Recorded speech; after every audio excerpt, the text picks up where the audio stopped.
por la virtualidad. Ya estamos en la recta final de este congreso, ¿verdad? Sin la participación de ustedes no podría haber sido un éxito. Tenemos acá neuros del país, neuros de Centroamérica, que era uno de los objetivos principales. Y pues vamos a dar una de las charlas importantes que teníamos para el congreso, para este 17 Congreso Centroamericano de Neurología. Vamos a aprovechar también de hacer un anuncio. El próximo congreso se realizará en República Dominicana. Ayer tuvimos una reunión con las federaciones de Centroamérica y pues el Caribe va a empezar a participar de ahora en adelante a las reuniones centroamericanas y va a ser el 18 Congreso Centroamericano y del Caribe, que se realizará probablemente en Punta Cana, República Dominicana. Entonces, enhorabuena para los hermanos ¿verdad? Y pues ya, Steve me voy apartando ya. Entonces, para mí es 2 años, en el 2012, ¿no? 2020.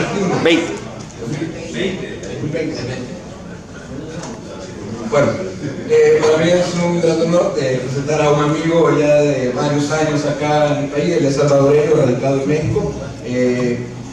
Pues es internista, neurólogo especializado en enfermedades neuromusculares. Su experiencia laboral, pues trabaja como médico adscrito en el Servicio de Neurología del Instituto Nacional de Neurología y Neurocirugía. Actualmente es miembro del Laboratorio Clínico de Enfermedades Neurodegenerativas. Es miembro del Laboratorio de Patología Experimental. Enero de 2012 hasta la fecha es coordinador del Grupo de Estudio de Enfermedades Neuromusculares de la Academia Mexicana de Neurología. Es un médico que se formó en el país y pues ahora es un médico exitoso en la Ciudad de México. Entonces le doy la bienvenida al doctor Steven Vargas. Gracias. Gracias. Quiero agradecer a la mesa directiva, particularmente a Ernesto, por este esfuerzo. Yo creo que, aprovechando que ahora el salón es mucho más pequeño, esto más que una ponencia magistral, quisiera que esto fuera un intercambio de ideas. Vienen varias diapositivas allí, pero no necesariamente tenemos que terminar esto. Con que los conceptos nos vayan quedando claros, creo que va a ser muy importante en el transcurso de esta hora. Cualquier duda, interrúpanme, vemos si lo podemos contestar, y si no, pues nada, no se puede ir a buscar en un libro y resolverlo, ¿no? Entonces, comencemos con el tema de diagnóstico y tratamiento de neuropatías inmunomediadas. Lo que vamos a hablar esencialmente es al menos de 3 neuropatías. Podemos bajar, sí. Gracias. Vamos a hablar al menos de 3 neuropatías, o veamos si nos da el tiempo. Y si no, de todas formas, la parte importante es transmitir los conceptos, que los podamos digerir y que entonces podamos ver cómo podemos avanzar en este grupo de enfermedades. Este es un juego que probablemente ya me lo habrán visto presentar, porque todas las neuropatías inmunomediadas, siempre que tengamos la sospecha que estamos enfrente de una neuropatía de origen inmunomediado, que vamos a ver un poco más adelante cómo levantar esa sospecha, siempre tenemos dos cosas que tenemos que irnos a buscar directamente. La primera es cuánto tiempo tiene de evolución esa neuropatía. Y la segunda, que definitivamente entra por el lado de la electrofisiología. Las neuropatías inmunomediadas con dificultad se van a poder progresar sin electrofisiología. Ese es el tema. Entonces, tenemos que tener con nosotros un electrofisiólogo que tenga la capacidad para ayudarnos en progresar este tipo de diagnósticos. Afortunadamente, tampoco son criterios tan complicados en la electrofisiología, pero debemos de tenerlos un poco claros. Entonces, en términos generales, neuropatías agudas, aquellas cuya evolución y acné llegaron antes de las 4 semanas. Eso es una neuropatía aguda. En tanto, si el sujeto tiene más de 8 semanas de evolución con los síntomas en el contexto de una neuropatía inmunomediada, esa es una neuropatía crónica. Las neuropatías inmunomediadas agudas pertenecen al perfil del Guillain-Barré. No hay otra neuropatía inmunomediada aguda que no sea alguna forma de Guillain-Barré. Ese es el tema. Esa es la parte como importante. En tanto que las formas crónicas suponen ya un dilema diagnóstico mucho más complejo. Probablemente de las que tenemos aquí listadas, siempre hay que determinar cuáles son accionales, cuáles son desmielinizantes. Las neuropatías crónicas desmielinizantes, generalmente la que conocemos mucho mejor es la CIDP, la polirradiculopatía desmielinizante inflamatoria crónica. La neuropatía motora multifocal con bloqueo de la conducción probablemente es la segunda más frecuente. Cada vez se trata de hacer más diagnóstico de neuropatía anti-MAG, CANOMAD y la adquirida distal y simétrica. Estas las vamos a dejar para otra ocasión, porque vamos a focalizar en las neuropatías inmunomediadas crónicas. Vamos a tomar primero la sigla, porque Guillain-Barré nadie se llama. A nadie se llama. Ni en la peor de las batallas. Si te va a morir. Debilidad ascendente, o pérdida de la marcha. El problema son la CIDP. Ahora que estoy viendo a Ricardo Alvarenga tiene un caso duro. Ya no sé, afortunadamente, pues, él está bien. Si me tocara algo a mí, está complicado. Se puso en contacto el paciente conmigo a través de Ricardo y pues le dije, mira, aquí está Ricardo, que te ayude. Él sabe. Vamos a discutir ese caso que está muy interesante, un poquito después. Neuropatías crónicas, inmunomediadas. Ok.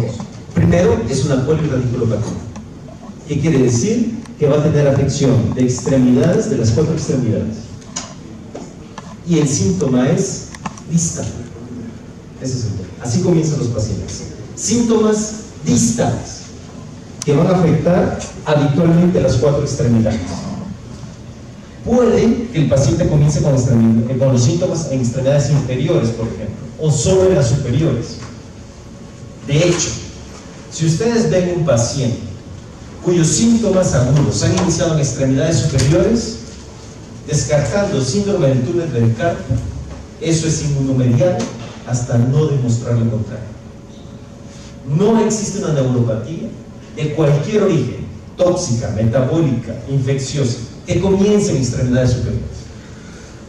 Todas son de extremidades inferiores y luego ascienden. Pero si ustedes ven síntomas en las manos, si el paciente se les queja de síntomas en las manos con un diagnóstico de apertura, como un síntoma de apertura, siempre tenemos que pensar que probablemente estamos frente a una neuropatía inmunomediada. A veces tardan algunos días o pocas semanas en que la enfermedad se generalice o los síntomas se generalicen. Ese es el dato más importante.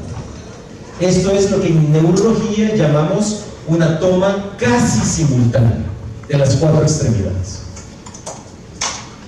Si ustedes tienen una neuropatía, por ejemplo, metabólica, diabetes, que de los síntomas en las extremidades inferiores se pasen a las superiores, tardan meses. Esto no ocurre en las inmunomediadas. En las inmunomediadas la evolución es de días a pocas semanas. Doctores que vienen, me comenzó una sensación como de hormigueo en los pies, en los 2 pies, y ¿en cuál primero? ¿En el izquierdo o en el derecho? No, pues casi igual, doctor. Ok. ¿Y en las manos? Esa es la siguiente pregunta. ¿Y en las manos? Así, doctor, como unos 5 días de sensación de adormecimiento en las manos. Eso debe sugerir que hay una toma casi simultánea. Y eso es muy de la neuropatía autoinmune. Los síntomas son, ojo, negativos. Este es otro dato que es importante. El síntoma es negativo. ¿Qué quiere decir? Que los síntomas sensitivos hay positivos y hay negativos. Los síntomas negativos son adormecimiento, hormigueo, sensación de tener vendados los pies o las manos, la sensación de caminar sobre cartones, o la sensación, hay pacientes que refieren, es que doctor, siento como que si el calcetín lo tuviera enrollado. Entonces me veo y pues no, camino descalzo y tengo la misma sensación. Esto es los síntomas sensitivos negativos. En el momento en que su paciente se queje de dolor, eso ya no es CIDP. En pocas palabras, la CIDP no es dolorosa. Ese es un tema que es muy importante. Y el dolor no se debe de confundir con el ardor. El paciente diabético tiene una sensación de ardor, que me queman los pies, las plantas de los pies. Esa sensación quemante, sí, ok, pero no es dolor. El paciente es capaz de decirle, no, doctor, a mí me duele. Si hay dolor en una distribución neuropática, lo que uno debe de pensar principalmente es que el cuadro clínico es por isquemia, por lo tanto vasculitis, porque la vasculitis de la vasa nervorum es la que produce la isquemia del nervio, y la isquemia duele.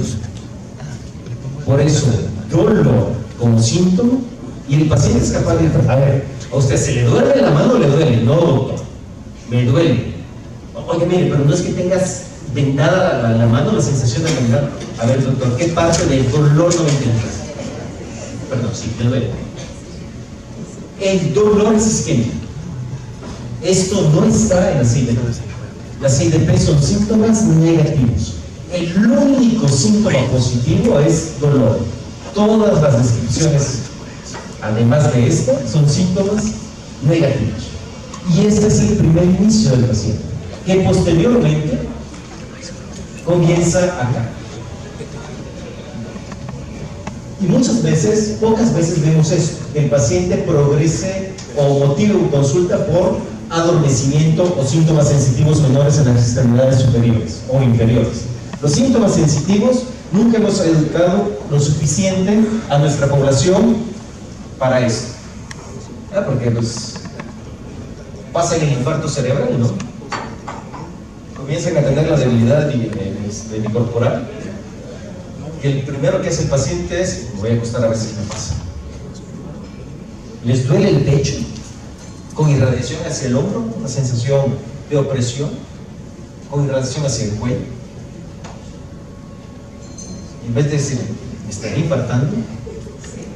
No, trabajé mucho, me voy a ir a dormir.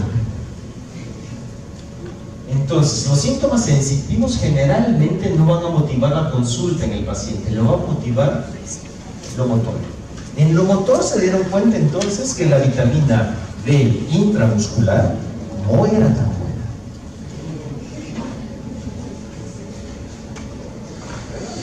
Hay que comprar acciones de los planes de medicinas. Buen negocio. Buen negocio.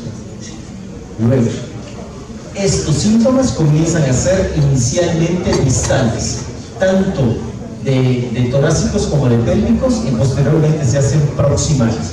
¿Qué quiere decir? Que inicialmente el paciente va a comenzar a notar dificultad en la mano, en la fuerza de la mano. Y la fuerza de la mano, la pinza. Ya no se pueden cortar las uñas. Agarrar una jarra,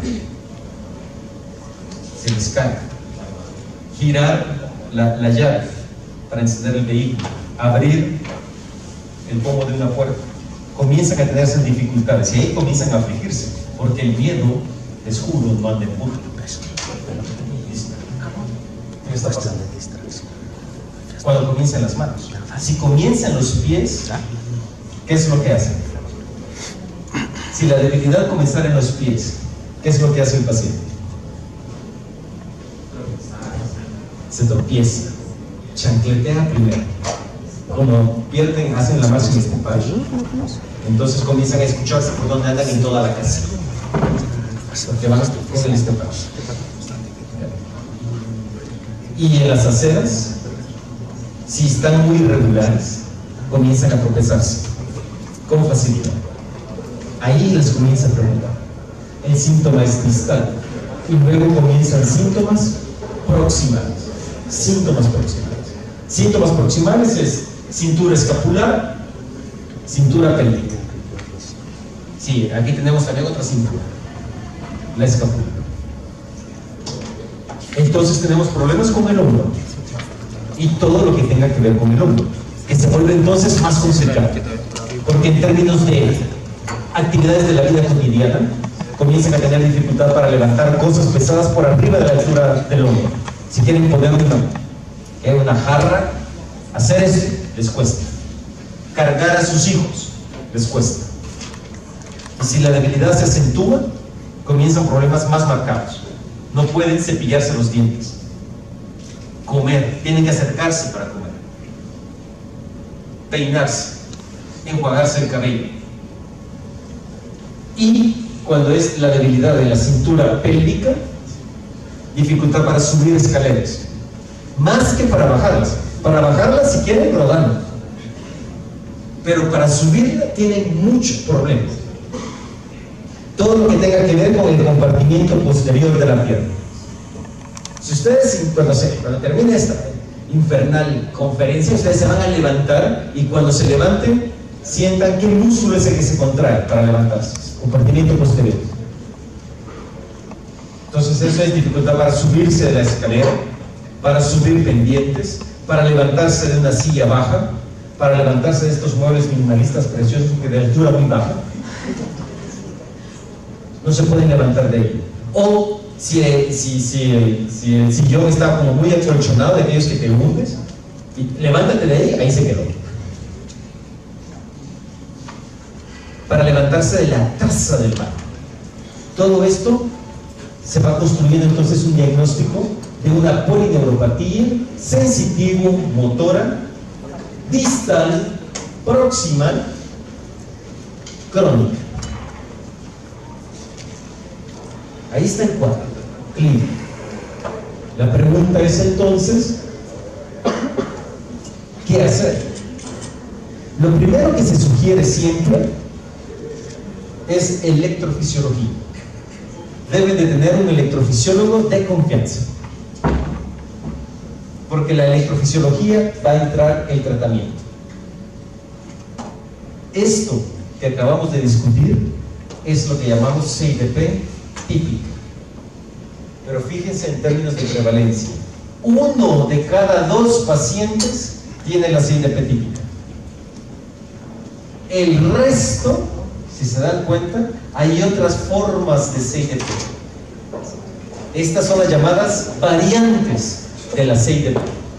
Son variantes clínicas de la CIDP. Neuropatías sensitivas puras, hay focales, hay motoras puras. Este es un tema que es muy importante. CIDP de inicio agudo. Esto que les dije, oiga, doctor, pues me tardo semanas, más de 8 semanas para que me comience la debilidad. Eso ocurre en la forma típica, pero hay pacientes que tienen síntomas sensitivos y motores de forma aguda, menor de 4 semanas, que no son guillanes. Ese es el tema, que no son guillanes. Son CIDP agudas, pero los confundimos con Guillain-Barré, y no pasa nada si los confundimos con Guillain-Barré. El tratamiento se vuelve complicado, por supuesto. Al principio, ¿cómo nos damos cuenta? Que el paciente sigue recayendo. Ese es el tema. Yo lo confundí con un Guillain, le di tratamiento, le di inmunoglobulina. Como la inmunoglobulina mejora al Guillain-Barré, también mejora a la CIDP. Entonces el paciente mejora, de acuerdo, y nosotros quedamos como campeones y le decimos, hijo, que Dios te bendiga, vete a tu casa, sé feliz. Y a los 3 meses viene otra vez. Óigame, doctor, estaba yo bien feliz en la casa y me estoy poniendo mal otra vez. Piensen que lo que trataron primero como Guillain-Barré era una forma aguda de CIDP. No pasa nada. Y lo mismo le pueden decir al paciente, no pasa nada de hijo. Aquí desde el Olimpo te digo que te podemos dar otra vez inmunoglobulina y después te voy a enseñar el tratamiento, pero bueno, se va a recuperar el paciente, ese síndrome, se va a recuperar. Pero esto es un tema importante. La forma típica es 1 de cada 2, el resto son formas atípicas de la enfermedad. Pero con que tengamos el cuadro típico hemos ganado en esta parte. Ok, y lo otro es esto.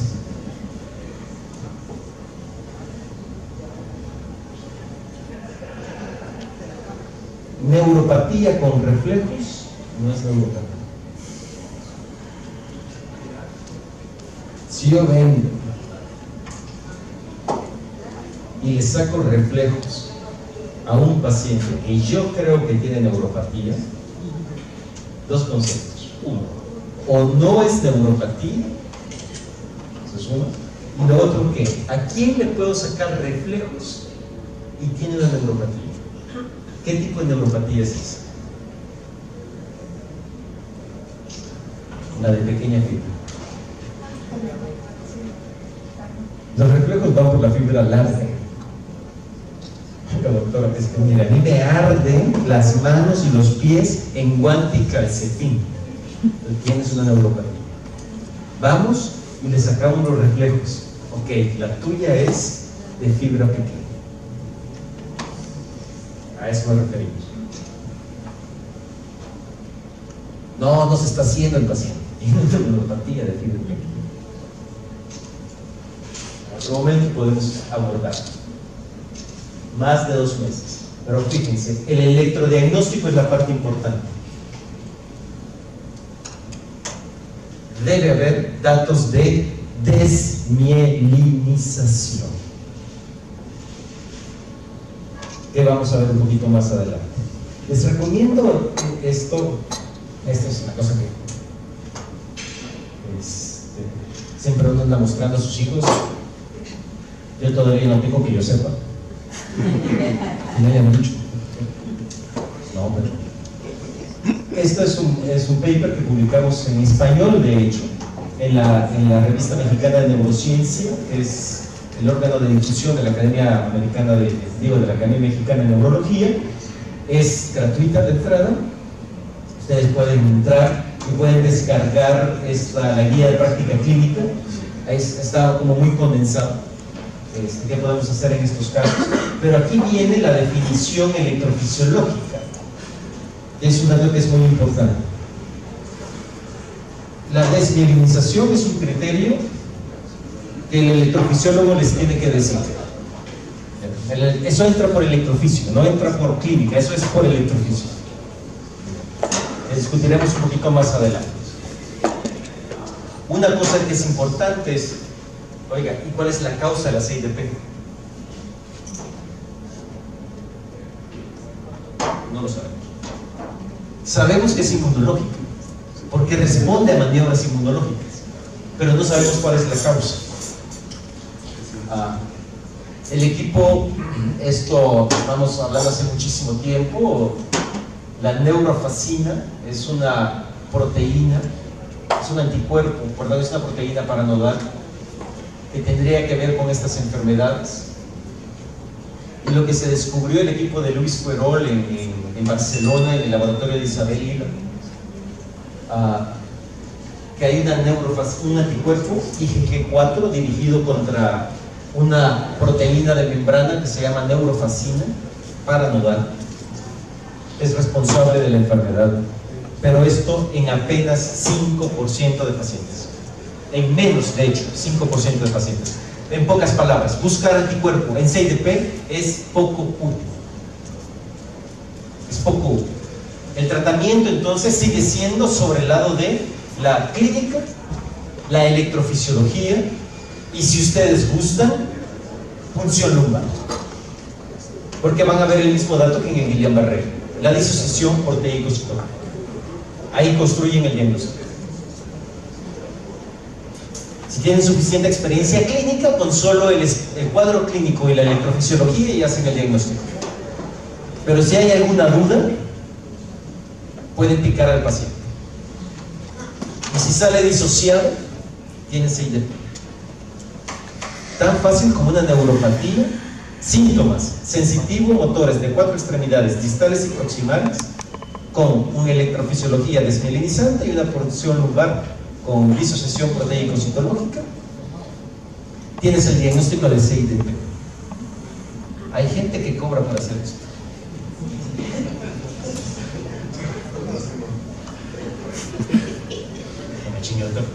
¿Me va a cobrar por esto? Sí. Quiero cobrar.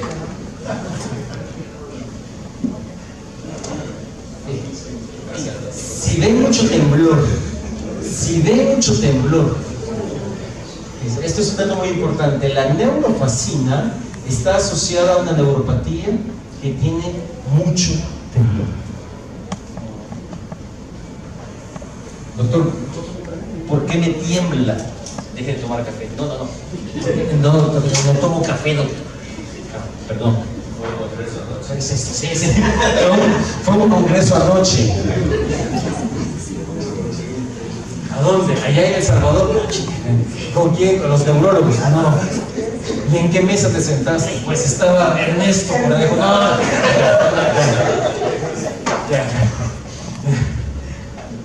Ve por otro traguito para que se te baje.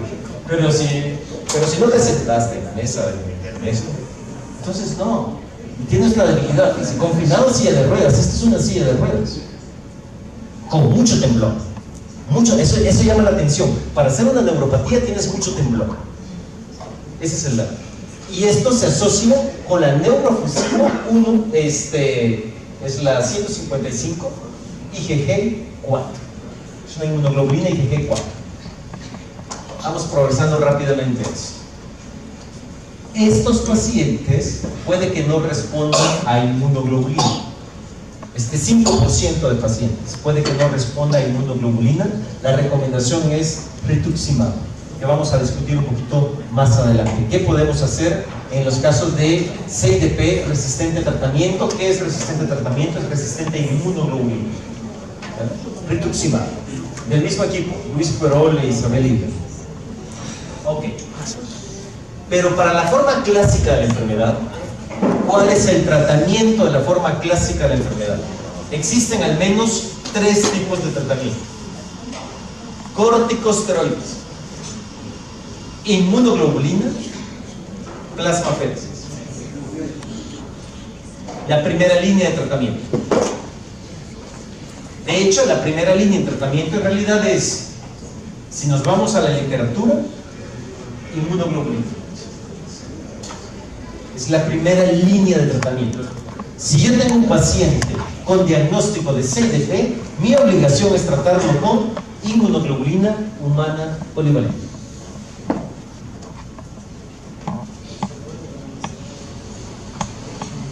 Desde ahí se entristece el sistema de salud y se alegra César. Inmunoglobulina humana. ¿Por qué? La plex, la plasmaféresis implica, el problema es el acceso para la plex, porque necesitas un catéter de vena central, de a doble luz, que con solo que vas llegando tú con el catéter y el paciente dice no, y eso me lo voy a poner, y tú con la mascarilla, sí. La plex la tenemos reservada actualmente no para terapia de mantenimiento o de rescate. Habitualmente son pacientes que, si por alguna razón no tenemos inmunoglobulina, pero disponemos de plex, pero que ya perdieron la marcha. La plex es para el que ya perdió la marcha. A eso me refiero. Porque hay que sacarlo rápidamente. Entonces, si su paciente ya perdió la marcha, existen diferentes esquemas. Lo habitual es inmunoglobulina humana. Pero fíjense, esto es desde 1994. Sabemos que este fármaco es eficaz para el tratamiento. Ojo, ¿qué es lo que tenemos aquí?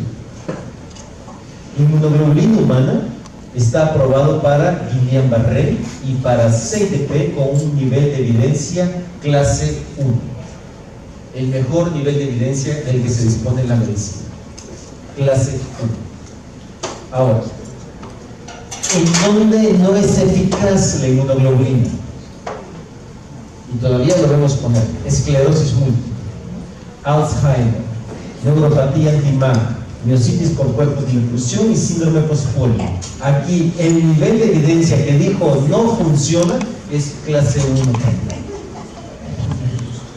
Aquí el tema entonces es eso. Este es el tema. Ok. Ya decidí que el paciente se me va a inmunoglobulina. Ok.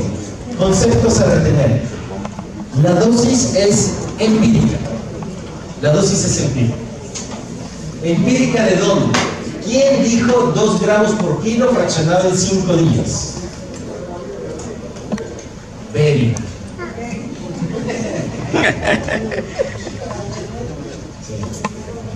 Pero no Bering la industria, Bering el médico,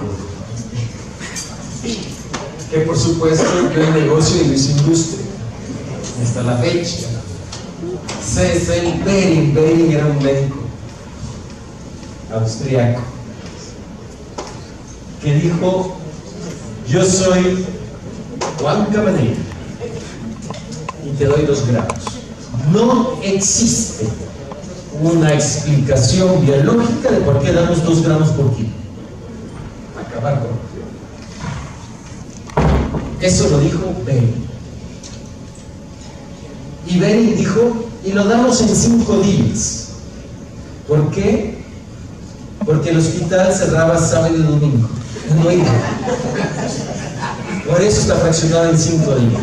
Esa es la ciencia detrás de la neurología de músculos, señores.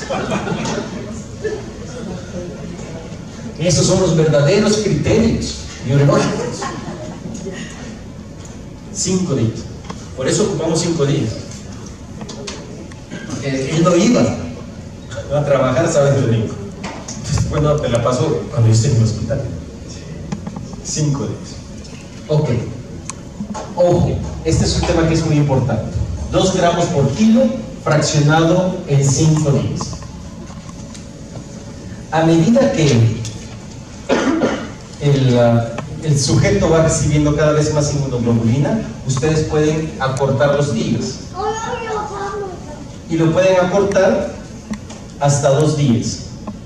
¿Qué es lo que hacen los pediatras? Los pediatras tratan a los niños con a 2 gramos por kilo, se lo pasan en 2 días. Esos son criminales.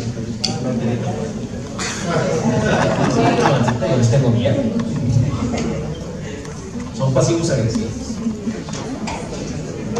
2 gramos por kilo, fraccionado en 5 días, y si el paciente lo va tolerando, lo podemos reducir hasta 2 gramos. Ojo, ¿por qué es importante no antes de 2 gramos? Digo, no antes de 2 días. Porque la inmunoglobulina, la líquida, con más razón, la espesa, digo, la liofilizada, que es la que tiene el polvo y se disuelve, esa es la forma de liofilizada. Si ustedes todavía tienen la liofilizada, pidan cambiar a la líquida porque prácticamente el precio es igual, sino que es más barato. Y además, universalmente a todo el mundo nos estamos pasando a la líquida. La liofilizada, veremos más adelante cuáles son sus problemas. Se pone muy espesa la sangre. Ese es el tema. Si ustedes les pasan digamos, alguien pesa 70 kilos, como es a 2 gramos, le tienen que pasar 140 gramos. Si ustedes se los pasan en 2 días, la probabilidad de que disminuya lo espeso de la sangre y por lo tanto reacciones adversas que veremos más adelante es menor. Ojo, si ustedes están trabajando por alguna razón con inmunoglobulina liofilizada, con la que tienen que convertir de polvo a líquido, esa inmunoglobulina tiene un problema que es importante. El sustrato es sacarosa esencialmente, y eso puede tapar los riñones. Entonces, un paciente nefrópata, que haga que haga síndrome de Guillain-Barré o CIDP, y lo vamos a tratar con la forma liofilizada, ojo con el riñón, porque les puede ser insuficiencia renal. Sobre todo aquellos pacientes que tienen esta parte que tienen un antecedente renal. Si ustedes tienen un antecedente renal, lo mejor es pasarla a 5 días si se la van a jugar. Ese es un dato que es muy importante. Reacciones adversas, menos del 10% de pacientes. Es un medicamento bastante noble, la inmunoglobulina es un medicamento bastante noble. De hecho, bueno, por lo que cuesta, mínimo, ¿no? Courame y yo me levanto aquí con la cara de Brad Pitt y todo lo demás. Cefalea, 16%, Si el paciente se les queja de cefalea, hidrátenlo, porque eso tiene que ver con el peso de la sangre. Tiene que hidratarlo mucho. Denle la indicación de pasarle la inmunoglobulina y déjenle su botella de 2 litros. Esto te lo vas a tomar hoy, en el transcurso del día. Lo hidratas. Y si todavía le sigue doliendo la cabeza, puedes bajar la velocidad de infusión. Si le ibas a pasar 5 frascos en 5 horas, pásalo en 10 horas, pásalo en 15, pásalo en 20 horas, no importa. Es lo mismo. Pero bajas la infusión y lo hidratas muy bien. Fiebre, lo premedicas. Escalofríos, lo premedicas. Mialgia, opresión torácica, posinfusión, puede haber fatiga, fiebre y náusea con una duración menor a 24 horas. Todo esto es efectos menores. El problema son los efectos mayores. MC, tromboembolia pulmonar e infarto agudo. Pero eso tiene que ver con, generalmente, la velocidad con la que infundimos. Esa es la primera. Y la segunda, decimos 2 gramos por kilo del peso real del paciente. Hay todavía diferencia de qué debemos hacer cuando un sujeto pesa 110 kilos. Ese es el tema. ¿Por qué? Porque después de 80 kilos de peso, es decir, arriba de 160 gramos, van a comenzar a haber más reacciones adversas por el volumen del paciente. Y lo que se está trabajando ahora es si debemos pasarle por el volumen, por el peso real o por el peso ideal. Ese es el tema. ¿Por qué? Porque ¿dónde actúa la inmunoglobulina? ¿Dónde actúa la inmunoglobulina? ¿En qué tejido? Podríamos llamarle tejido. Actúa en el plasma. Si yo peso 70 kilos y mido 1,76 m y alguien pesa 120 kilos y mide 1,76 m, su volumen plasmático es muy similar. A eso nos referimos. El anticuerpo que provoca la enfermedad está en el plasma. Por lo tanto, podemos trabajar con el peso ideal. Si el sujeto pasa los 80 kilos, es probable que tengamos que calcular su peso ideal. Oiga, usted debería estar pesando unos 70 kilos, ¿no? Pero pesa 110, pero pásele 140 gramos. A eso nos referimos. Primero, van a recibir un gran aplauso de la dirección. Eres un gran investigador. Ese es uno. Menos costo, a lo que nos referimos. Y 2, mayor seguridad. Pacientes que vayan arriba de los kilos, hay que tener cuidado entonces. Yo no recomendaría dar más de 160 gramos fraccionados en 5 días, pesas lo que peses. Peses lo que peses. Porque si das 200, 180 gramos, puede que comiences a ver las reacciones adversas, porque el volumen plasmático se va a poner muy espeso, porque estás metiendo mucha inmunoglobulina. Y puede aparecer estos detalles: tromboembolia pulmonar, evento vascular cerebral, reacción anafiláctica y así. Ok.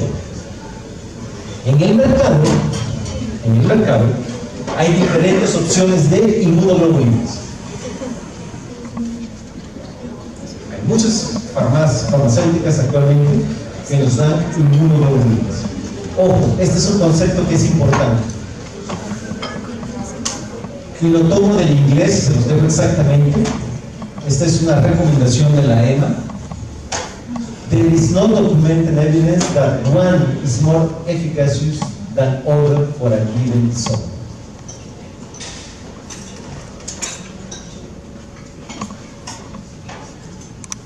Si ustedes dan la inmunoglobulina A, B, C, D o E, probablemente estén dando el mismo efecto.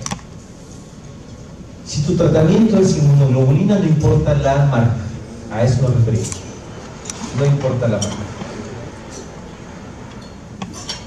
However, Sin embargo, ¿qué tiene que ver? La calidad de la marca. Entonces, ¿por qué? Porque las inmunoglobulinas es una industria de biotecnología. Y entre más avanzada esté mi biotecnología, mejor es mi marca. En eso compiten ellos. En eso compiten ellos. A eso nos referimos. Entonces, sobre todo en términos de osmolaridad, sodio o sucrosa.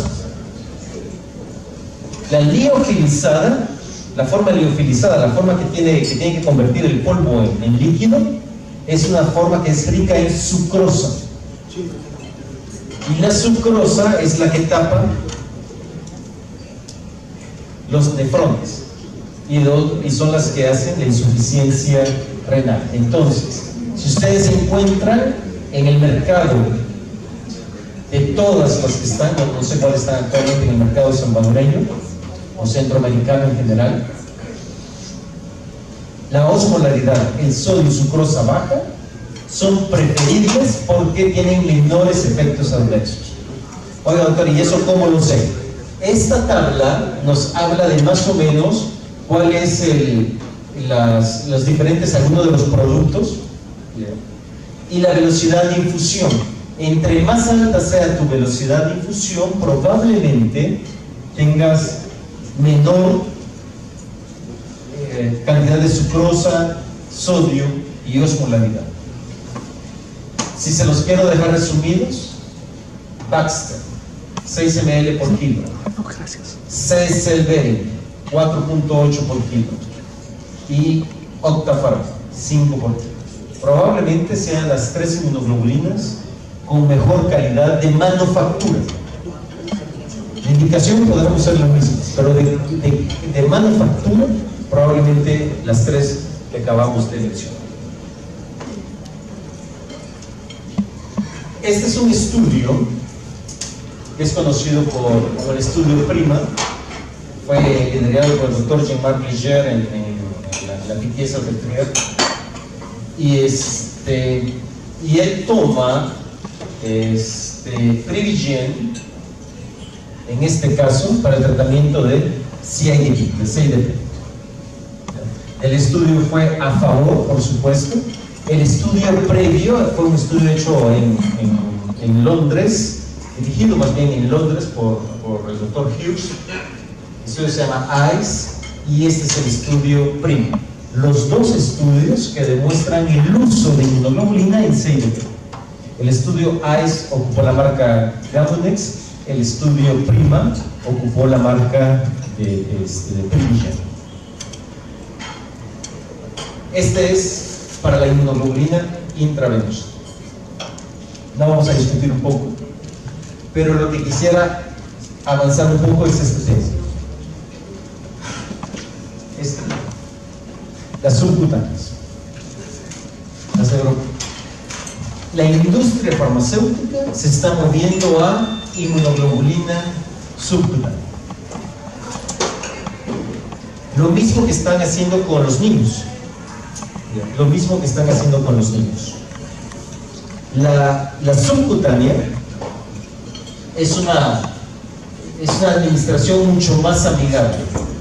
La ventaja de administrar inmunoglobulina subcutánea, en México ya comenzó a entrar al mercado. Es una buena tolerancia, puede ser utilizada en sujetos que tienen accesos venosos difíciles, menor frecuencia y severidad de adversos, veremos por qué, probablemente menor costo, porque el paciente ya no necesita estar hospitalizado, ¿ya? Y la aplicación es menos disruptiva con los estilos de vida de los pacientes, porque si tienen un paciente anclado con CIDP a inmunoglobulina, el paciente tiene que estar hospitalizándose cada cierto tiempo. Oiga, ¿cada cuánto tiempo, doctor? Habitualmente pueden administrar 2 gramos de inmunoglobulina cada mes, cada 3 semanas a cada mes el paciente lo requiera, esa demanda. Y depende de cada paciente. Hay pacientes que son cicladores cortos, hay que estar respondiendo en periodos muy breves, como un mes. Y hay otros que les pones en un año y hasta el otro año se lo vuelves a repetir. Depende de cómo le vaya a cada paciente, ustedes lo deciden. En este tipo de inmunoglobulinas, ¿ya? La clave es eso. ¿Qué es lo que hacemos con la inmunoglobulina intravenosa? Lo que hacemos con la inmunoglobulina intravenosa es, yo aquí te pongo los 2 gramos, te doy una carga alta de inmunoglobulina y luego tú vas gradualmente degradándose, ¿ya? Hasta que llega la semana 3, más o menos 21 días. Esto es lo que hacemos con los pulsos. Lo que se está intentando hacer con la subcutánea es, fíjense, se administra la inmunoglobulina, el pico no es tan alto como el de la subcutánea, pero la caída, cuando ya viene para abajo el paciente, le volvemos a administrar otra vez. Y ahí vamos. Y esto es cada semana. Vamos, ya no le apostamos al pico valle, sino apostamos a un término medio y ahí te mantenemos. Las fluctuaciones pico-valle son menos vistas en la forma subcutánea de administración de este medicamento. Y este es el estudio PATH. Este es el estudio PATH, que es muy interesante, de inmunoglobulina subcutánea, recién salido, apenas está distribuyendo el paper, con Hans-Peter Hartung, un buen. Y esto es otro estudio que demuestra la utilidad de la forma subcutánea en CIDP, estudio PATH. Si lo quieren revisar, con gusto lo podemos distribuir. Entonces tenemos estas 2 formas de tratamiento. A veces no tenemos inmunoglobulina tan fácil disponible en el mercado, por costos. Podemos ocupar, como lo había explicado hace 2 días, en la segunda charla que nos dio el doctor Carlos López, hablando él de miastenia autoinmune, es el mismo principio en CIDP, exactamente el mismo principio. Tiene CIDP, ok, pero no te apellidas Poma.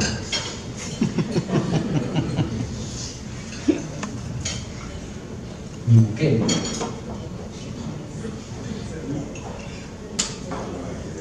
Eres Vargas Cañas.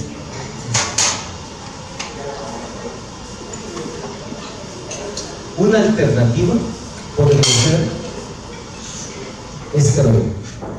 El problema del esteroide son los efectos adversos, el Cushing. Mantener a un paciente con esteroide es complicado. Pero si no hay alternativa, si no tenemos acceso a la inmunoglobulina, podemos ocupar esteroide. Habitualmente 50 miligramos de prednisona. Vamos, a la cabeza. Tienes esa enfermedad. Ojo, si vamos a ocupar esteroide y el paciente ya perdió la marcha por su CIDP, voléenlo. Como se volea el brote de inmunoglobulina, digo, el brote de esclerosis múltiple, 1 gramo por día, por 3 a 5 días. Y luego lo dejan con esteroide oral.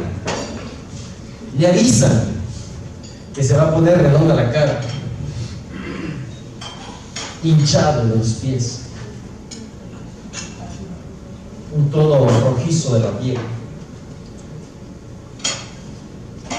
le va a crecer bigote. Lo que ustedes prednisona, y citarlo en 4 semanas. La recomendación es que lo citemos en 4 semanas. Ya decidí, tú tienes CIDP, no te puedo poner inmunoglobulina, tampoco te puedo poner flex, entonces te doy esteroide. Y el esteroide es esta dosis, 50 miligramos, y te cito en 4 semanas. A las 4 semanas te veo, a ver si es mejorado. Ese es el tema. La mayor parte de pacientes con CIDP van a mejorar con esta dosis. Magazo. Y luego, si mejoró, aunque el paciente siga bien, la recomendación es seguir 4 semanas más. Entonces tienes un tratamiento con dosis full de 4 a 8 semanas, de preferencia 8. Si su paciente ya comenzó a mejorar, ojo, no es que la mejoría se va a ver en términos de ya estoy libre de síntomas, no, va a haber un claro control de la enfermedad. Comenzamos a bajar la dosis. La recomendación es un decremento mensual de 10 miligramos. Si te dio CIDP en mayo y junio 50, julio 40, agosto 30, septiembre 20. En octubre lo hacemos más despacio. ¿Por qué? Porque muchos pacientes van a rebotar de los síntomas. Hay un grupo de pacientes que reboten los síntomas. Y la recomendación es irnos más despacio. Es decir, si yo te venía bajando 10 mensuales, cuando llegas a 20, al bajarle al 10, preferimos recomendar dar 20 miligramos un día, 10 el otro, 20 un día, 10 el otro. Endulzas un poco el destete, con la intención de que no te rebote el paciente. Si pasas esa fase de 10, luego le bajas a 5, luego le puedes bajar a 5 en días alternos, ¿ya? Y lo dejas en 2.5 en días alternos. ¿Cuánto tiempo? 24 meses. Así llueva, truene o relampaguee, doctor, me siento bien, quíteme el medicamento. No. ¿De dónde sacamos esto? 24 meses, 2 años, desde que iniciamos la dosis máxima, 2 años. El paper está muy bien claro. La probabilidad de que un paciente haya mejorado, yo me siento bien, doctor, y yo me retiro el medicamento antes de los 24 meses, la probabilidad de que el paciente recaiga es mayor a que se ocurre después de los 24 meses. Por eso dejamos 2 años, el tiempo de corte. Entonces, siempre que vea un paciente con CIDP, mínimo te voy a ver 2 años. Ya nos embarcamos. Vámonos juntos. Mira. Ganan peso. Mucho peso. Y tienen que advertirle al paciente. No solo porque la prednisona da una redistribución de la grasa corporal, sino porque también abre el apetito de una forma voraz. Porque el paciente primero entraba en silla de ruedas, porque no podía caminar, luego entra caminando, y tú dices, bien, y luego entra rodando, y tú dices, a ver, bájale a la comida, porque sí les da un hambre, pero hay que avisarles. No, hombre, tú comes zanahorias hasta que te pongas naranja, no pasa nada. Ganancia de peso es un tema que es importante cuando tratas con prednisona, porque a veces es la ganancia de peso lo que impide notar la mejoría de la fuerza de las piernas, porque no es sistema débil. Lo que pasa es que tiene que manejar más peso. Eso es uno. Luego otro es lo que nos mostró también Carlos, por eso no voy a ser tan reiterativo, es qué pasa cuando yo voy bajando la dosis y el paciente me rebota en síntomas. Es un paciente que responde a la maniobra inmunomoduladora, pero está anclada a la maniobra.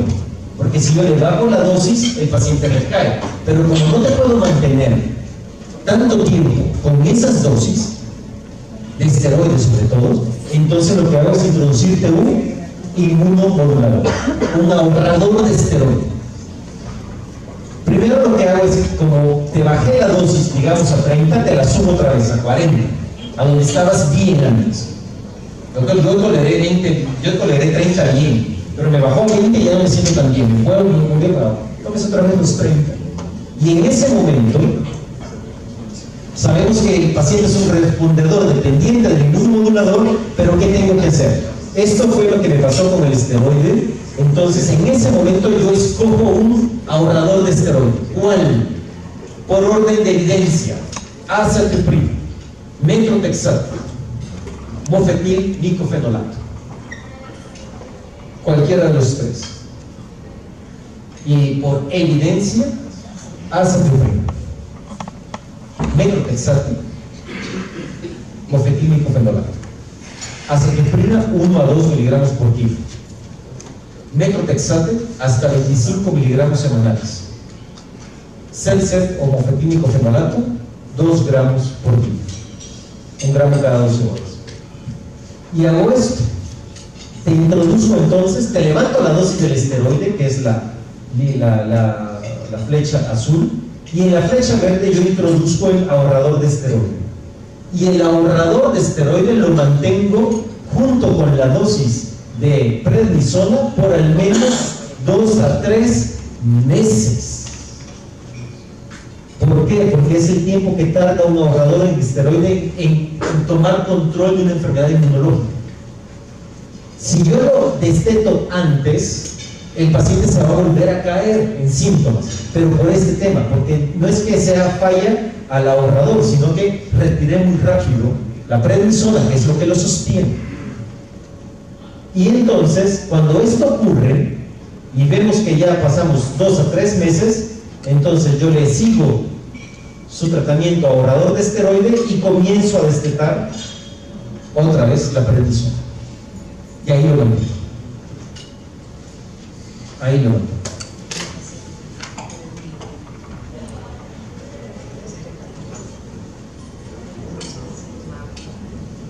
No tiene 400,000 pesos mexicanos para ponerse una inmunoglobulina, pero tiene 80,000 para ponerse rituximab. Es otra opción. Rituximab. En este grupo de pacientes. Sigue siendo un tema de costo. Sin embargo, la terapia monoclonal, ojo, tiene sus bemoles para enfermedades crónicas como estas. Con enfermedades crónicas como estas. Y a esto dejamos de último. La CIDP es una neuropatía autoinmune desmielinizante más frecuente. Las formas crónicas. La CIDP es la neuropatía autoinmune desmielinizante más frecuente. A pesar de su heterogeneidad fenotípica, los actuales criterios diagnósticos tienen un balance óptimo entre sensibilidad y especificidad. Es decir, si el paciente cumple los criterios electrofisiológicos, los criterios clínicos de la enfermedad y todo, y sobre eso tiene la duda y hace una punción lumbar y está con disociación proteínico-citológica, muy probablemente están enfrente de una CIDP. No le duden.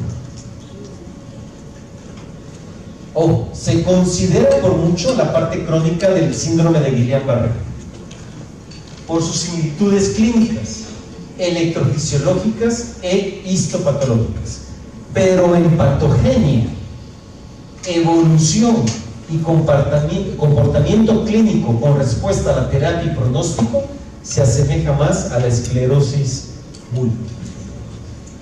La CIDP es la esclerosis múltiple del sistema nervioso periférico. No es la hermana del Guillain-Barré. Si se parecen clínicamente, pero fisiopatológicamente es más cercana a esclerosis múltiple. Hay formas primarias progresivas de CIDP, hay formas brote remisión de CIDP. Ojo, esta es una parte que es muy importante. Las moléculas de mielina no compacta y algunos puntos en la célula de Schwann y en la región nodal y paranodal podrían ser los blancos antigénicos. Ojo, la CIDP puede coexistir con otras enfermedades inmunológicas, Sjögren, lupus, también con diabetes, melanomas e incluso Charcot-Marie. En Charcot-Marie es a veces difícil hacer el diagnóstico, porque sobre todo si es la tipo 1, que es la forma desmielinizante de Charcot-Marie, electrofisiológicamente es indistinguible de la CIDP. Y los dos pueden tener proteínas elevadas en el líquido cefalorraquídeo. La diferencia es que el Charcot-Marie tiene pocos o nulos síntomas sensitivos. A pesar de ser una neuropatía sensitivo-motora, el paciente se queja de debilidad, no de síntomas sensitivos. Y la queja de síntomas sensitivos es más bien cuando uno hace la exploración neurológica y te das cuenta que no tiene reflejos, pero que además no siente el diapasón.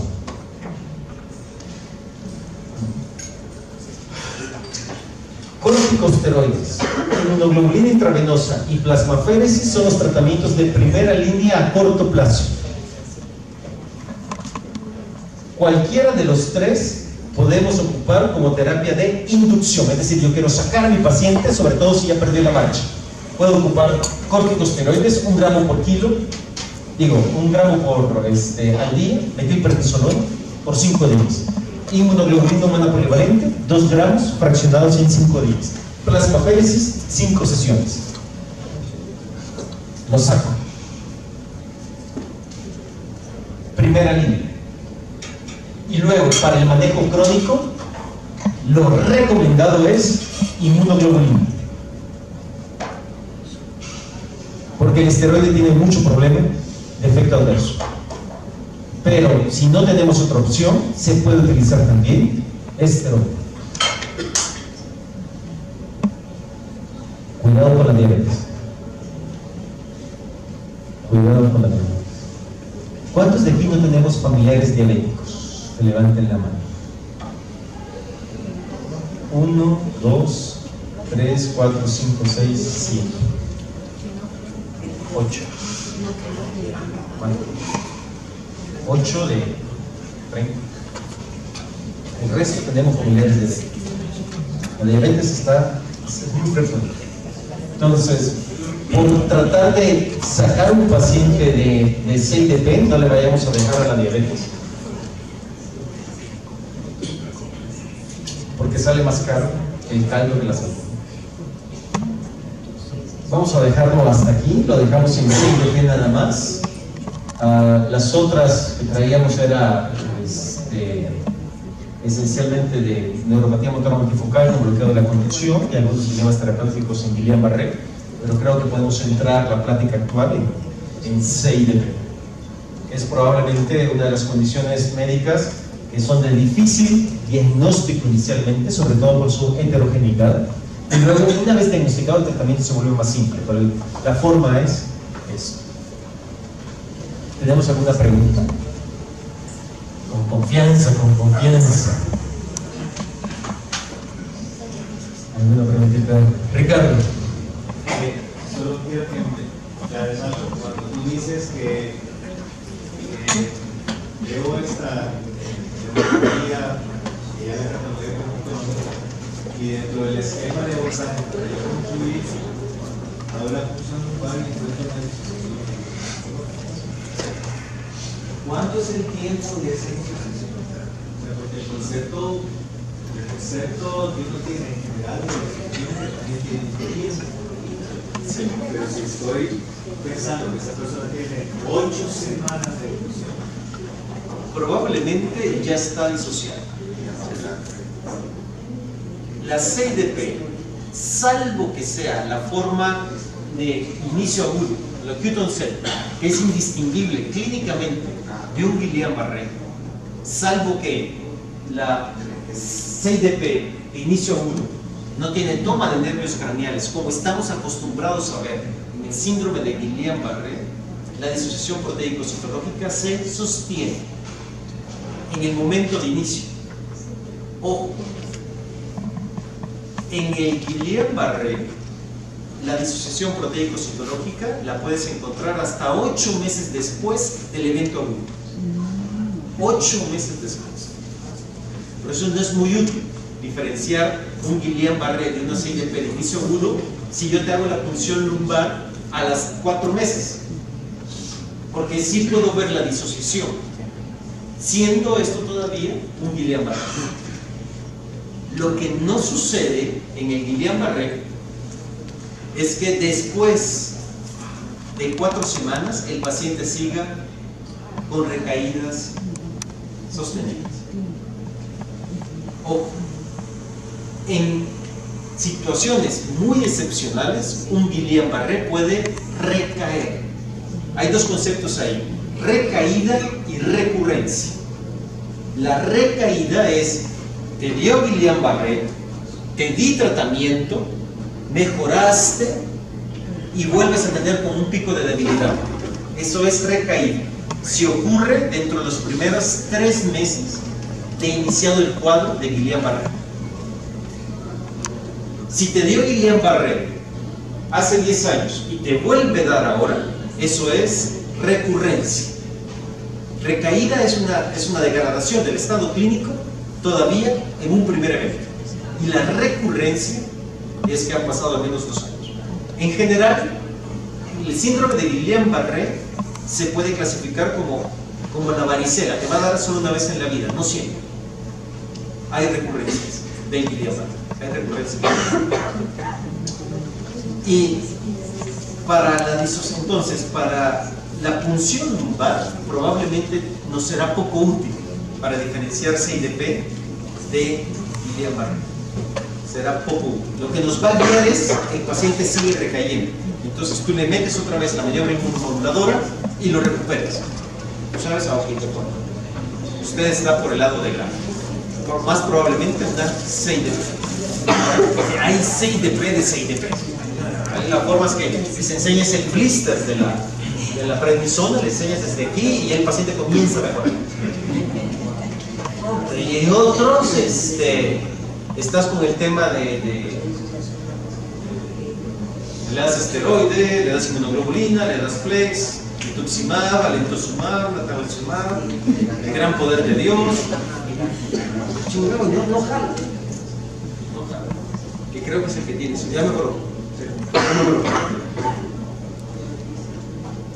Ya te he ayudado, amigo.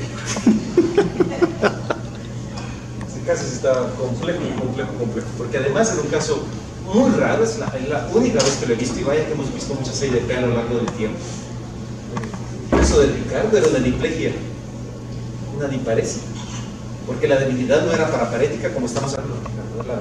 Está muy interesante porque era de los brazos. El sujeto caminaba con los brazos colgando. Le ponía Ricardo la inmunoglobulina y para arriba. Y a las 3-4 semanas,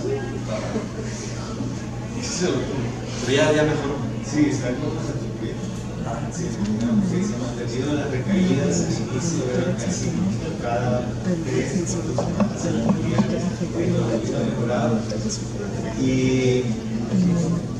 una variación, pues, estamos platicando, voy a probar con los pulsos. El pulso se espació de 3 semanas, la primera vez en 6 semanas, y hoy ya llega la 4. ¿Qué no le has puesto el pulso? De inmunoglobulina. Pues ya le pusiste el pie a la enfermedad. Ya tienes control. ¿Alguna otra pregunta? Doctor. Tuvimos recientemente en el hospital allá un paciente que entró en silla de ruedas, a los 5 días de inmuno, salió caminando, normal. A los 3 meses volvió igual. Y él nos pregunta, entonces, claro, esto va a tener que ser cada 3 meses durante toda mi vida. Hay un tiempo que se conoce más o menos de remisión. Muy buena pregunta. No se conoce que haya un tiempo de remisión exacto para cada paciente. Estas son enfermedades que se tratan de manera muy individualizada. Cada sujeto va a reaccionar. Es muy probable que con el uso de inmunoglobulina o le dio metilprednisolona, inmunoglobulina, el paciente va a estar recayendo cada 3 meses. Ese va a ser más o menos el ciclo de él. Hasta que la inmunoglobulina, usted se va a dar cuenta que se va a ir espaciando. A medida que vamos poniendo la inmunoglobulina y se va teniendo un mejor control de la enfermedad, lo que le duraba antes 3 meses le va a durar 4, después 5, después 6. Lo que se recomienda es que si comenzó con ciclos muy cortos y ahora ya lleva 6 meses desde que le aplicó y no ha vuelto a recaer, podemos comenzar a reducir la dosis de inmunoglobulina, porque esto es caro. ¿Cuánto es a ojo de buen cubero? ¿Qué es ojo de buen cubero? 10%. Si por decirle, hacer las cuentas un poquito fácil. Si digamos que usted le pone 100 gramos por decirle algo, en la siguiente vez puede jalar el 10% y ponerle 90%. Y se va a dar cuenta que el paciente no va a sentir la pérdida de los 10 gramos. Y luego le vamos a ir quitando de 10 en 10% hasta que lleguemos a la mitad de la dosis. Si en algún momento yo llegué a 50, es decir, a 1 gramo por kilo de ese paciente que pesaba 50 kilos, probablemente ya no necesita la inmunoglobulina. Si vemos que le está poniendo los 2 gramos y cada 3 meses le está recayendo, la conducta es la que tomó Ricardo: agregar un inmunosupresor debajo. Puede comenzar con acetoprim de 1 a 2 miligramos por día y comenzar a jugar con las dosis. Afortunadamente, el paciente tiene el 83% de probabilidad de que no quede anclado a inmunoglobulina. Es alta, pero es una cuestión de tiempos. Y el paciente lo va a ir más o menos guiando. Póngale cada 3 meses. Se va a dar cuenta que al tercer, en algún momento va a llegar a los 3 meses, porque usted le dijo venga cada 3 meses, pero lo va a ver fuerte. Vente en un mes más. Y si sigue fuerte, vente en otro mes. Y imagínate si va así a Ricardo. Y además eso es muy bueno. Vente en otro mes. $50. Oh, no sigue.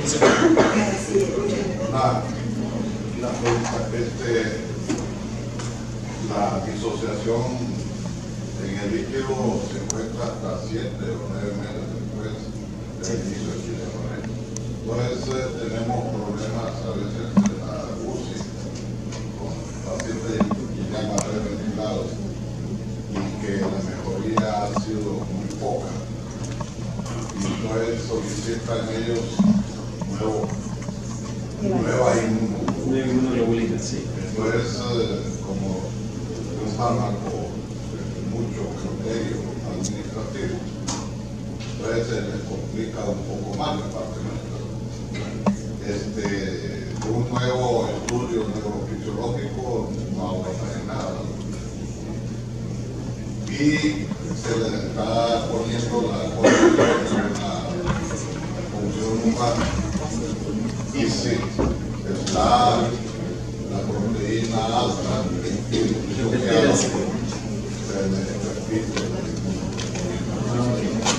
Ese es un paso, está interesante porque no hay criterios. En esto no tenemos todavía los criterios.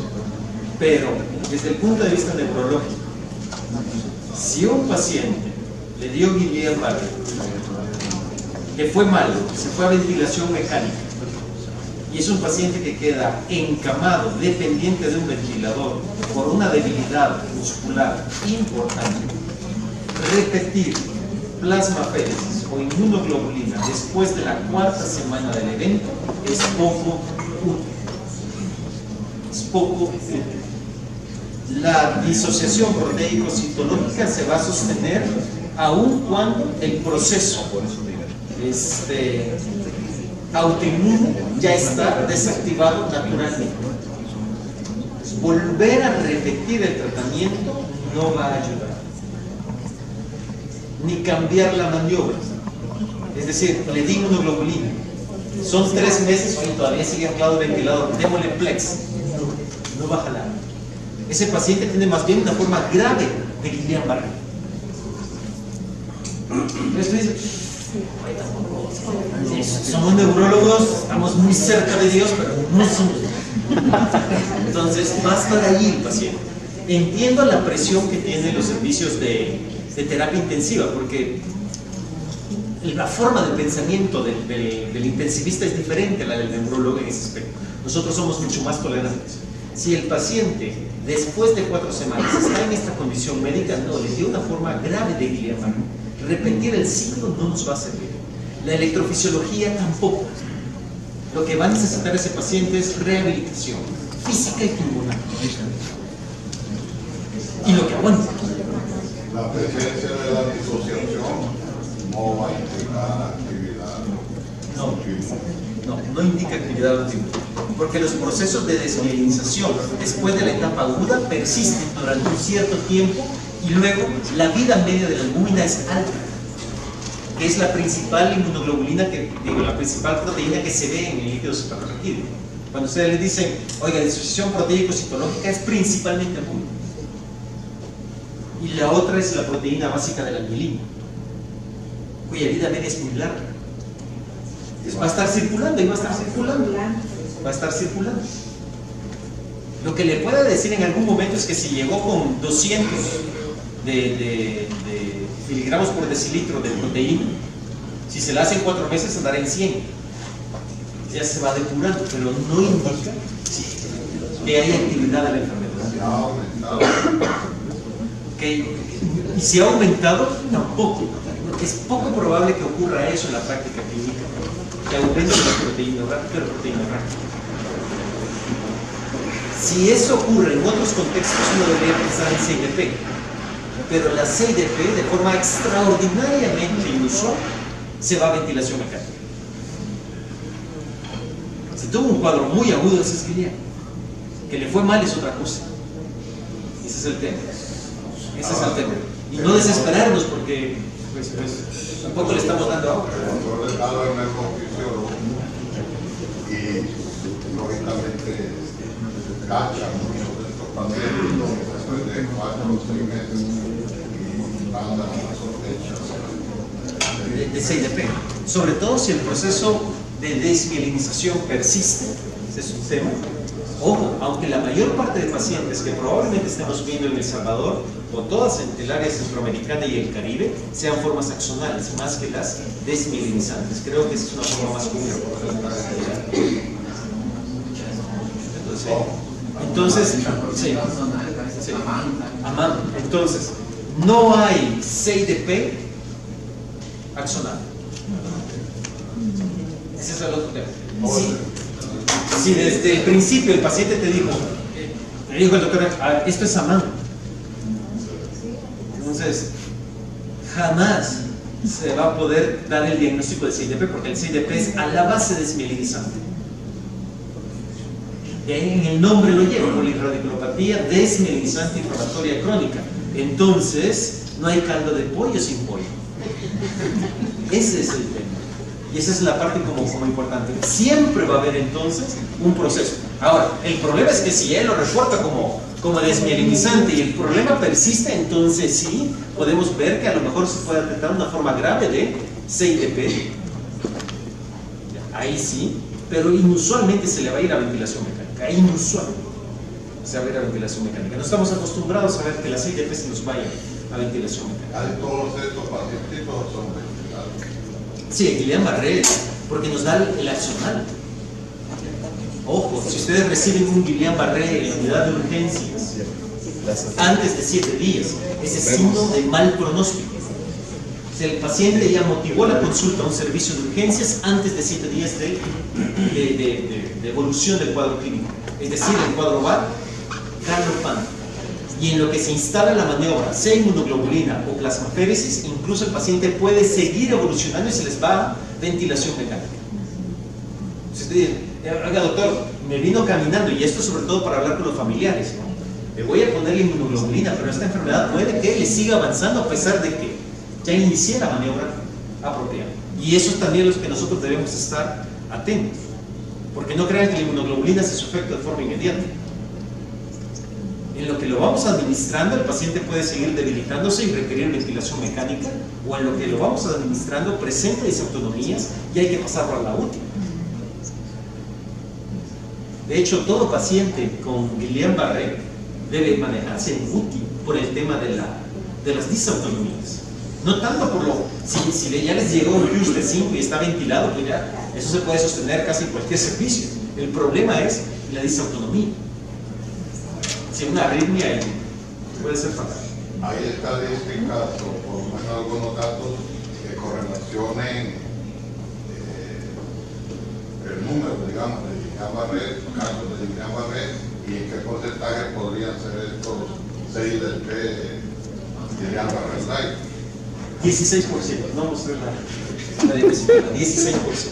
16% de los pacientes con síndrome de Guillain-Barré pueden ser confundidos, pero sobre todo en Europa y en Estados Unidos. Nosotros no lo vemos mucho.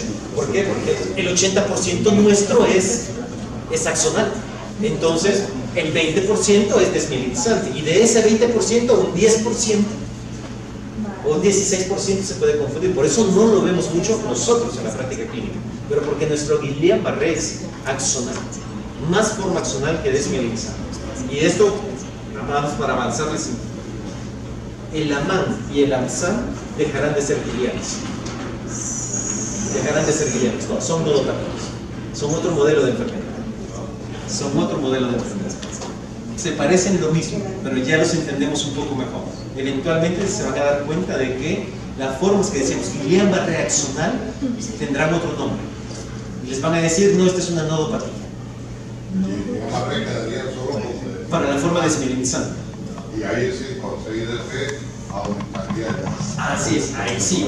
Cuando nos enfrentamos a la forma desmielitizantes, entonces ahí sí el diagnóstico diferencial razonable es CIDP. Y es tan fácil como ningún Guillain le va a ir más allá de las 8 semanas.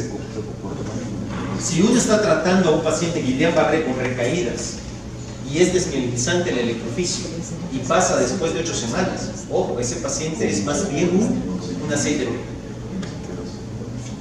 Una CIDP. Es complicado, lo que uno piensa que son desmielitizantes, pero pueden ser formas axonales. Digo, pueden ser formas de CIDP agudas, distinguibles clínicamente. Ahora, el problema, bueno, CIDP puede ser provocado por sí. Pero el problema acá del Zika y como viniendo de nuevo, porque solo en este mes de mayo hemos visto como unos 15 Guillain-Barré más. Pareciera que se está aumentando. Es trabajo.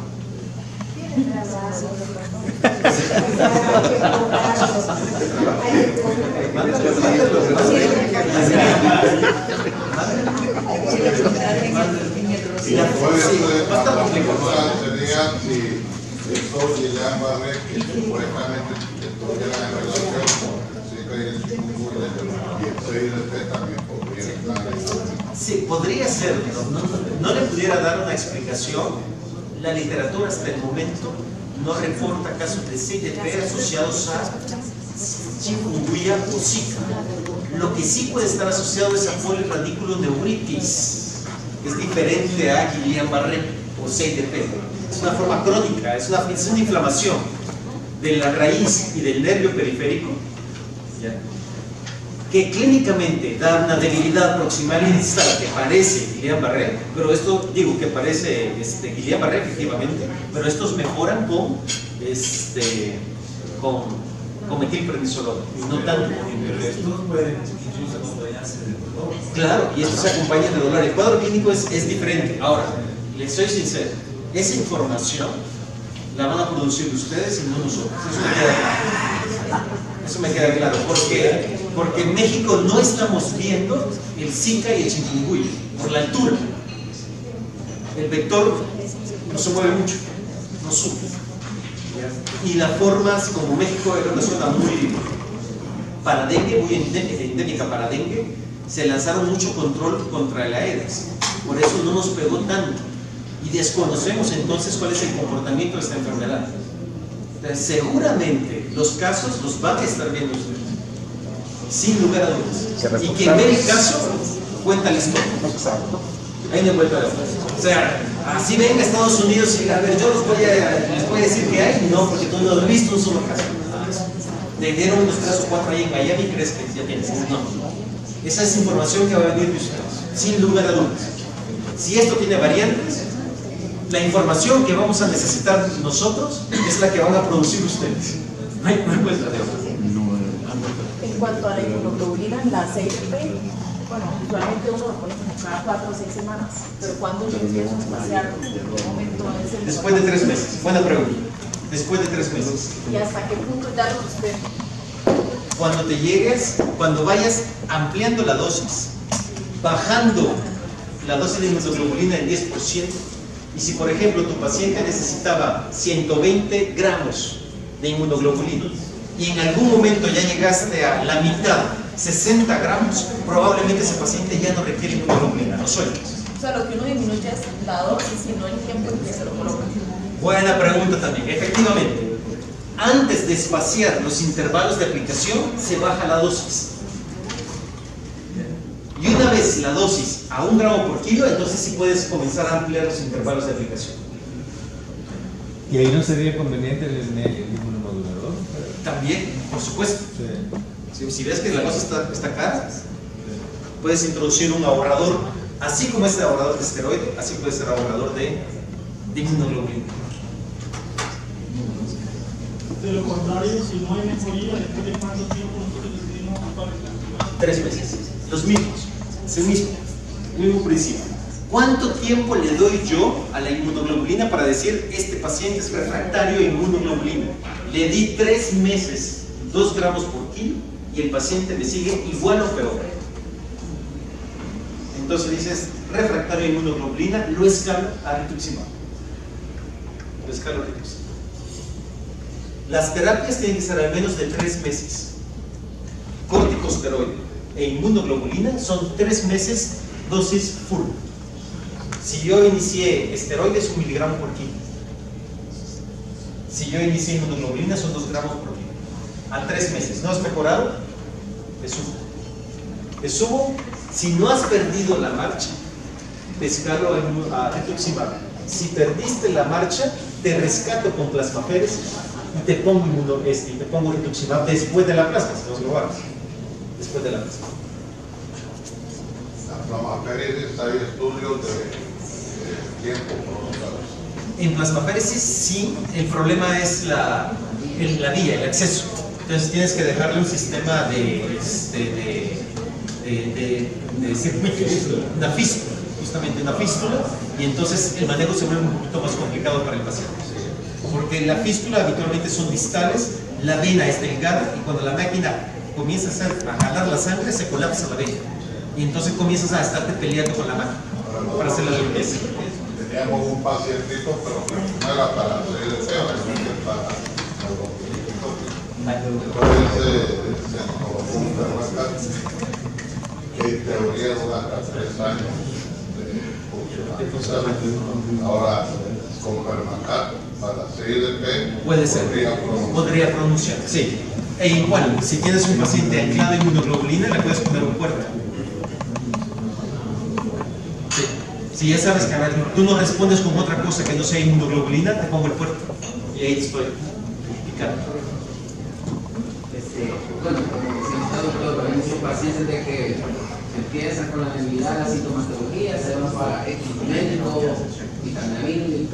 O sea, a lo que va mi pregunta, muchas veces no llegan con bastante, ya no las 8 semanas, sino que incluso 6 meses y todo. Entonces, ¿a cuánto tiempo, más que todo, va relacionado al estudio de la neuroproducción? O si se puede dar daño axonal en la CIDP claro. Porque el problema, muchas veces el paciente no llega bien avanzado, le hacemos el estudio, sí tenemos muchos datos que hay en la inmunización, la vacunación, etcétera, pero también ya tenemos potenciales de baja amplitud y sí, claro. Ahí nomás, y ahí viene el problema. Entonces, uno, ¿qué es lo que te puede ayudar en algún momento? Puedes tener baja amplitud por 1, ya tienes un daño axonal secundario, y 2, tienes atrofia, porque la amplitud depende del volumen del músculo. Entonces, si te hace atrofia, se va a ver un potencial de acción muscular compuesto electrodecrementado. Ese es un lado. ¿Qué hago yo entonces con estos pacientes? Primero, si yo tengo la duda de que, a ver, ¿es esta una CIDP axonal? Desmielinizante con daño axonal, entonces severo, y estoy viendo ahorita lo severo. ¿A qué me sirve? Primero, las neuropatías de otros orígenes axonales son, salvo el AMAN y el ANSAN, dependientes de distancia. Entonces, lo que vas a encontrar abuelitos son los peroneos, son los tibiales y es el sural, y arriba tienes el electrodecremental. Eso es una neuropatía dependiente de distancia. En la CIDP vas a encontrar daño similar en extremidades superiores e inferiores. Ese es un dato desde la electrofisiología. Y el segundo dato probablemente te vaya a entrar por el lado de de las latencias. Es posible que las latencias todavía se encuentren prolongadas o que tengan velocidades electrodecrementadas. Lo que sí es cierto es que por severo que sea el daño axonal, la velocidad de conducción nerviosa jamás te va a bajar cuando la neuropatía es axonal primaria por debajo de 30 metros por segundo. Si tú tienes una velocidad de conducción nerviosa de 21 y así tengas un potencial de acción muscular compuesto de 0.5, eso es desmielinización. Nunca una disminución importante axonal va a llegar a una disminución de la velocidad por debajo de 30. Criterio electrofisiológico de la European Federation Neurological Society. No. Yo creo que ya nos va a sacar el doctor. La última, ya. Te acabo de enseñar un santo. Cuando tenemos tratamiento de regresa, que es un problema funcionado, se siente relajado, porque se evita por resaltar en un profesor. Iniciamos el tratamiento, lo reclutamos con Sí. iniciamos en un profesor. Pero en el tiempo en que tarda el efecto de un profesor, Te vas a un clásico. Si no te da reacción, porque cuando me dices, me falló la inmuno, lo lógico es pensar, me voy a esteroide. Cuando me falló el esteroide, lo escalo entonces a Rituxan. Entonces lo escalo a Rituxan. Pero sí, si lo necesito rescatar con plasma, tengo que estarle haciendo la plasma hasta que el inmunosupresor me arranque. Es complicado porque te jalas el Rituxan. Bueno, excelente plática, sí, como siempre. No, gracias. Gracias por la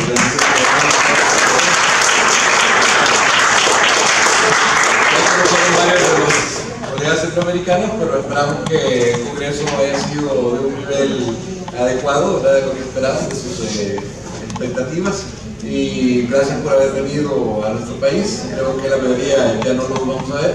Vamos a tener una actividad de clausura en el auditorio grande para el resto del Congreso. Y ya en la tarde vamos a tener un almuerzo. Los que todavía estén con nosotros están invitados, va a ser a las 2 de la tarde aquí en el hotel. Nos reunimos quizás en el lobby, ¿verdad? Por ahí nos buscan, vamos a ser aquí en el hotel, ¿verdad? Así que pues nuevamente agradecerles, ¿verdad? Sin la participación de todos ustedes estos congresos no pueden ser exitosos, ¿verdad? Ya que pues aquí se comparte evidencia, ¿verdad? Se comparten inquietudes, ¿verdad? Participamos también formando evidencia y pues esperamos que los congresos que vienen centroamericanos pues vaya creciendo aún más, ¿verdad? Así que gracias a todos, ¿verdad? Y pues están invitados en el otro.